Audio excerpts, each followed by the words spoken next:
All right, so creating a QR code for your Google Forms sign-in. So what you're going to do is go to Google Forms and type it in here, and then do sign in. And then from here, now you have your blank forms that you can create to go to the one that you want. You can do contact information, you could do RSVP, party invite. These are all your templates, and Google offers a variety of different templates to choose from.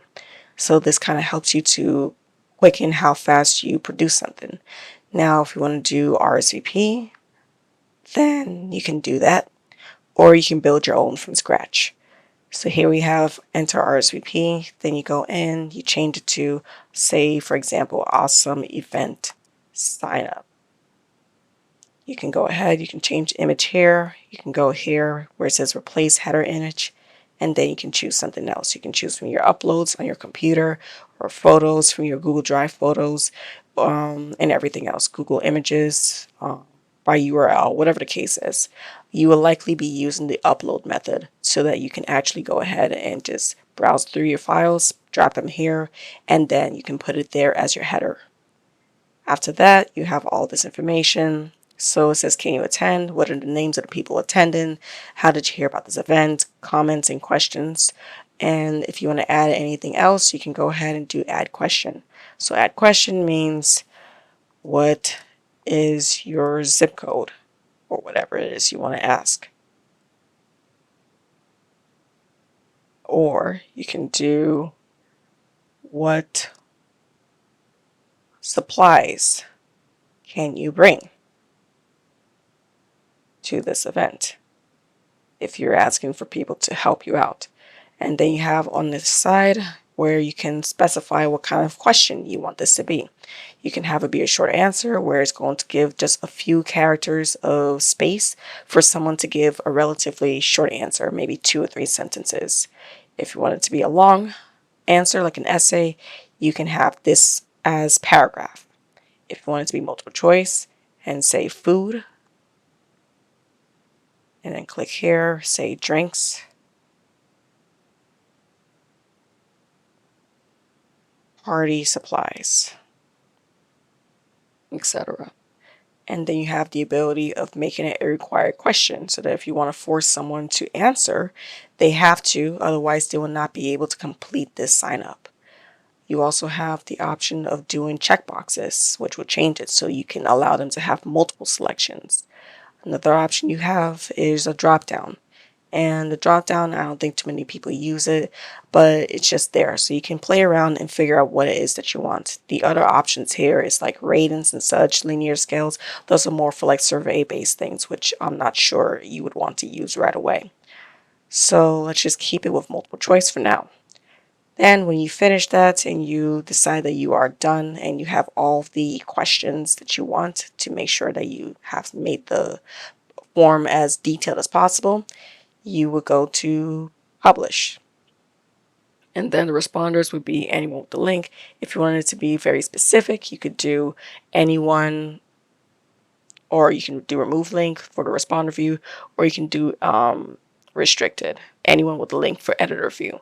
Basically, editor view means that anyone else has the administrative ability to edit this, to change it up with your permission.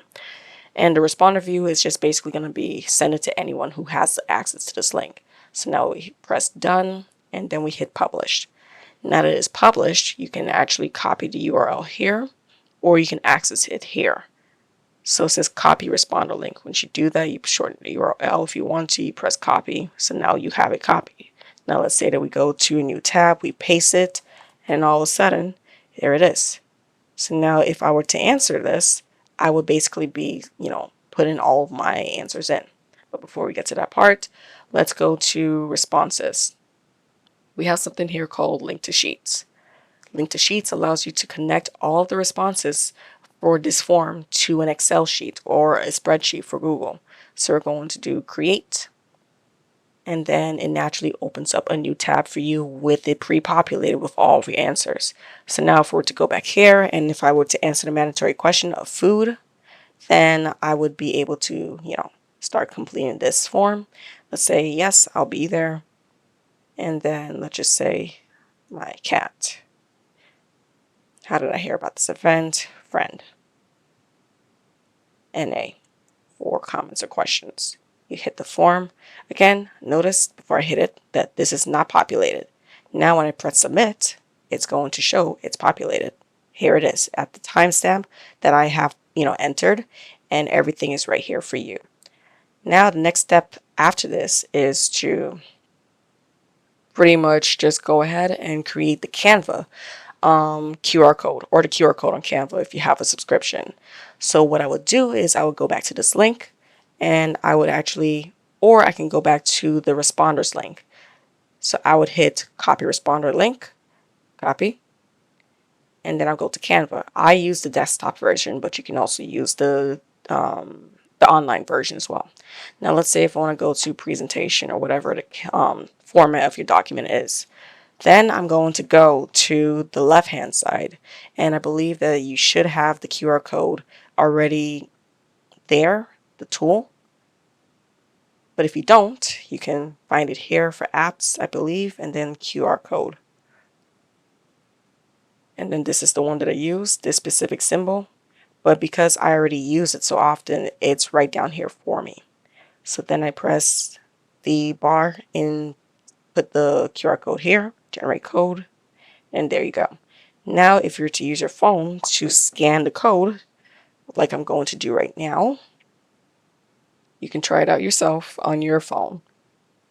This will take you to the Google form, as it is doing for me right now on my phone, and I'll be able to answer. So I'm going to answer my phone, but I'm not going to do it on the computer this time. So now let's say that I answer drinks. Can I attend? No, I can't make it. Sorry, I can't make it. And then let's put NA for who's going to be there. And then let's say that I heard about it as an advertisement. And then I again put NA for comments or questions. And I hit submit. So before I hit submit, I'm going to go right back to the responses. But this time I'm going to be on the Google Sheets for you to see the responses. Once I hit submit, there you go. Now this is the second entry, and it automatically populates for you to observe and be able to take note of everything.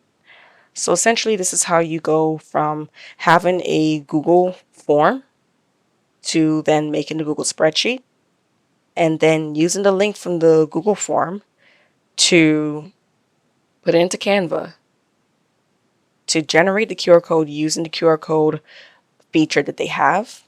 You press update code or upload code, whichever one was there first, and then it gives you the code right there. Then you can change it, make it bigger, make it smaller, move it around wherever you want. You can also, I believe, copy this and put it onto another presentation. So let's say that if I want to go to a new one, if I want to do a flyer for some reason, then here's a new untitled design. I can do paste, and code should appear right there. Yep. Now I can drag it around. Same exact code. You can try it again. But basically, when you copy your code on Canva, you can paste it on another document for Canva, definitely, to allow yourself the ability to, have as much flexibility in your creative process as possible. So essentially, that is the step-by-step of how to do this. And if you have any questions, concerns, just watch the video over. It's pretty straightforward, and you should have a good time with getting your flyers created and everything else like that. So I hope that you find this helpful and useful. And that should be the end of this video. Thank you.